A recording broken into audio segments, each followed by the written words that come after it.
Hi everyone, Quiveen here from the comfort of my kitchen. In today's video, we are going to be looking at the planet Mercury. So we're going to start just a couple of days ago when Mercury was at its greatest elongation. So we're coming back to sunrise here on the 7th. So the 7th of December is when Mercury reached its greatest elongation, but it should be at its greatest elongation for a couple of days.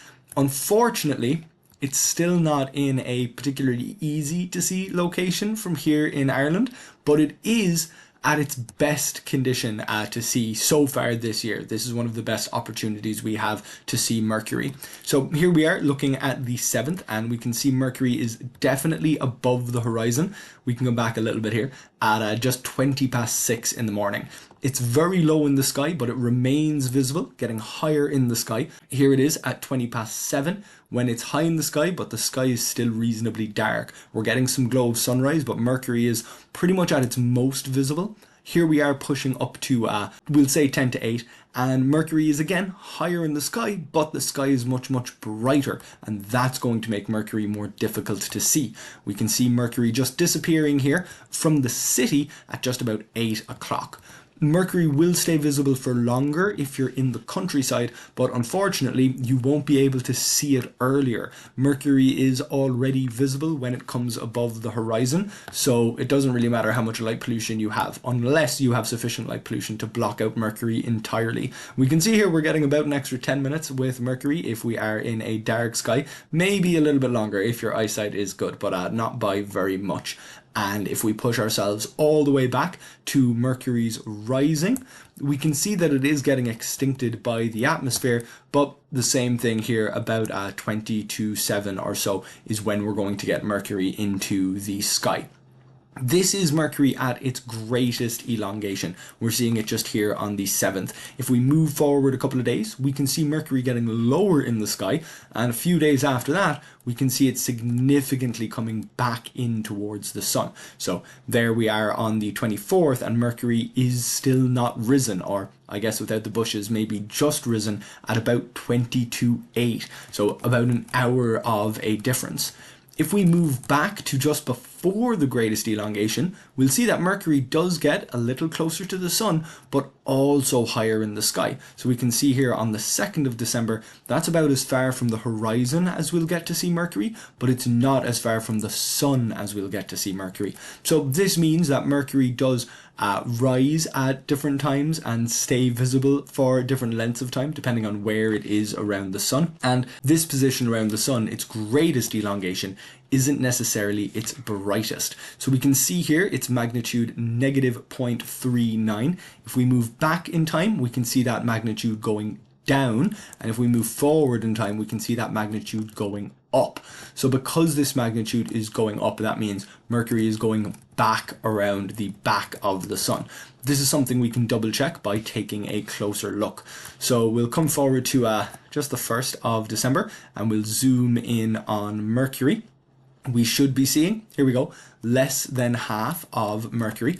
As we come around to its greatest elongation, we can see that Mercury is moving further away from us, but it is also showing us more of its illuminated face, making it brighter.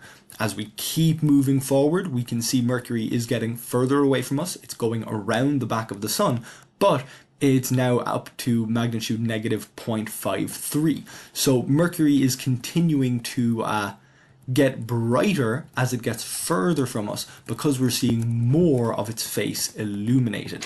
This elongation of Mercury is about the best one that we're going to get here in the northern hemisphere. Mercury takes 88 days to orbit the sun, but the Earth is moving around the sun as well. So if we start moving back through time here, day by day, we will lose Mercury in front of the sun. Mercury came out in front of the sun for that particular elongation, and we know that because when it went back the opposite way, we were able to see the increased illumination and increased distance from us.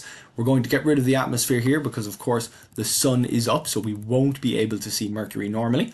And coming all the way back around, here we are, now quite far in the past, back in August, Mercury is just coming up to its greatest elongation from the sun again. So we can partly see that because it's visibly getting further from the sun until it stops and turns around again, just about there. But if we take a closer look at Mercury, we should also be able to see it close to a half Mercury. And here we go, pretty much a half Mercury. We're a couple of days off, so we'll turn that around a little bit. There is pretty much our half Mercury. Seeing Mercury at exactly a half isn't going to be the exact same as its greatest elongation, because Mercury is closer to the sun than we are.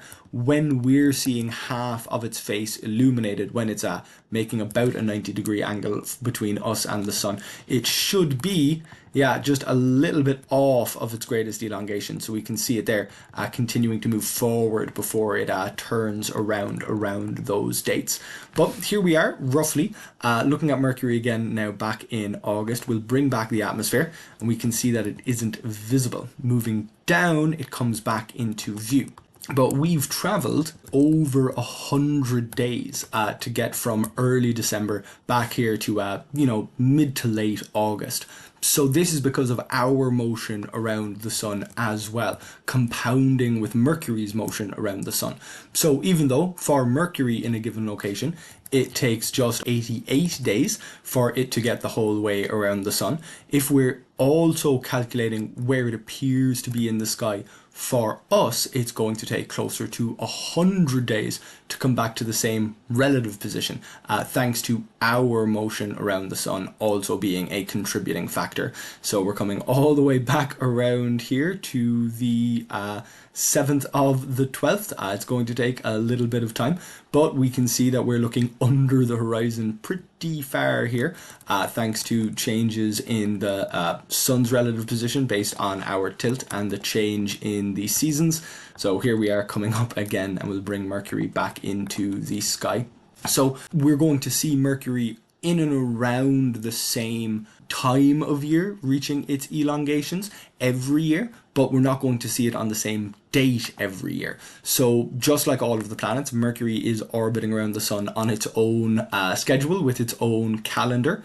If we go through the years here, we can see Mercury isn't at its greatest elongation just here in 2026. If we come back to Mercury here and move through a few days, we'll see it reaches its greatest elongation by the looks of it a little bit further back in November, but it's still visible out on that side of the sun. If we keep moving forward, we can see in 2027, again, not at its greatest elongation, but far enough from the sun that we can see it in the sky. And if we move through a little bit of time, there it is, probably coming up to its greatest elongation again. So we're seeing Mercury at its greatest elongation, not on the exact same dates, but around similar dates every year that it comes out.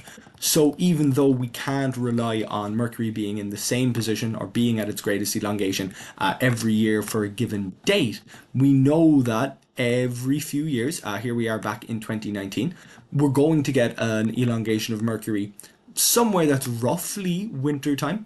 Let's go back here to 2021 or 2022, because it looks like we're pretty far from Mercury's greatest elongation in this instance. Mercury isn't even above the horizon. By moving through time a little bit here, we should get it above the horizon, but just barely. So it looks like the pattern at least didn't hold there for 2022. But then again, Mercury is a very difficult planet to observe, so there's a good chance that it's not super far from its greatest elongation, but far enough that we can't see it. We'll just quickly get rid of the atmosphere here. Mercury, it would seem, is on completely the wrong side of the sun until we're way back in November, or way back into October even. So definitely a bit further from its elongation there in 2022 on the date that I would have been expecting at least. So let's bring this back around to, we'll say, the 1st of December, and we'll bring the sun a little bit higher into the sky, and then we'll go through a few years just so we can see when we're getting it to its greatest elongation. So there we're getting it in December in 2025, still in 2026, less so in 2027, and it's off to the other side of the sun in 2028, 2030. We can see it coming around to these greatest elongations. It is pretty close to a greatest elongation every winter, but whether it is the greatest eastern elongation or the greatest western elongation is what seems to be changing. If we go back, now here we are back in 2025, we'll quickly hop back to August and the 19th of August. We'll get our view back on the sun and Mercury, and we'll do the same thing. We'll come through a few different years. So there Mercury is pretty much at a conjunction on the 8th of the 19th 2024, which means that it would be a good few days from elongation. We can see it there being in its western elongation or its eastern elongation for a few years, and then over to its western elongation for a few years, generally seeing it reasonably far from the sun, except for a couple of years where it appears to be almost at conjunction. But we can see that Mercury is regularly coming visible and is regularly visible close to elongation on certain dates in certain years, even though the pattern doesn't hold perfectly. Then again, because Mercury's year is so short, even though we can't rely on exact dates to tell us when we're going to be able to see Mercury at any particular elongation, we do regularly see it. Anybody who is up looking at the sunrise regularly, anybody who looks at the sunrise most days is going to see Mercury at sunrise very regularly every couple of months, and the same thing with sunset, just thanks to Mercury's very quick orbit. But one of the main reasons that this is a little bit chaotic, the reason that it doesn't always line up, is because of Mercury's great eccentricity. It's the most eccentric planet in the solar system.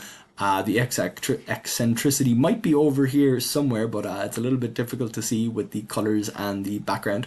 Either way, Mercury's eccentricity makes its orbit and its closest position to the Earth just a little bit tougher, because it is not only going at its quickest when it's closest to the sun and slowest when it's furthest from the sun. So when we see it at elongation, it may be at its closest to the sun and moving quickly, it may be at its furthest and moving more slowly, but these eccentric orbits precess as well. So Mercury's aphelion and its perihelion and its aphelion are moving around the sun relative to their previous location. And of course, the Earth then is also moving around the sun, changing when we're going to see Mercury at its greatest elongation, and whether or not we're seeing it at aphelion or perihelion is going to change over those longer periods of time, which means that when we're seeing it, how long it takes for Mercury to go from one elongation to the other can vary based on whether or not it's passing through its aphelion or its perihelion, or where those points are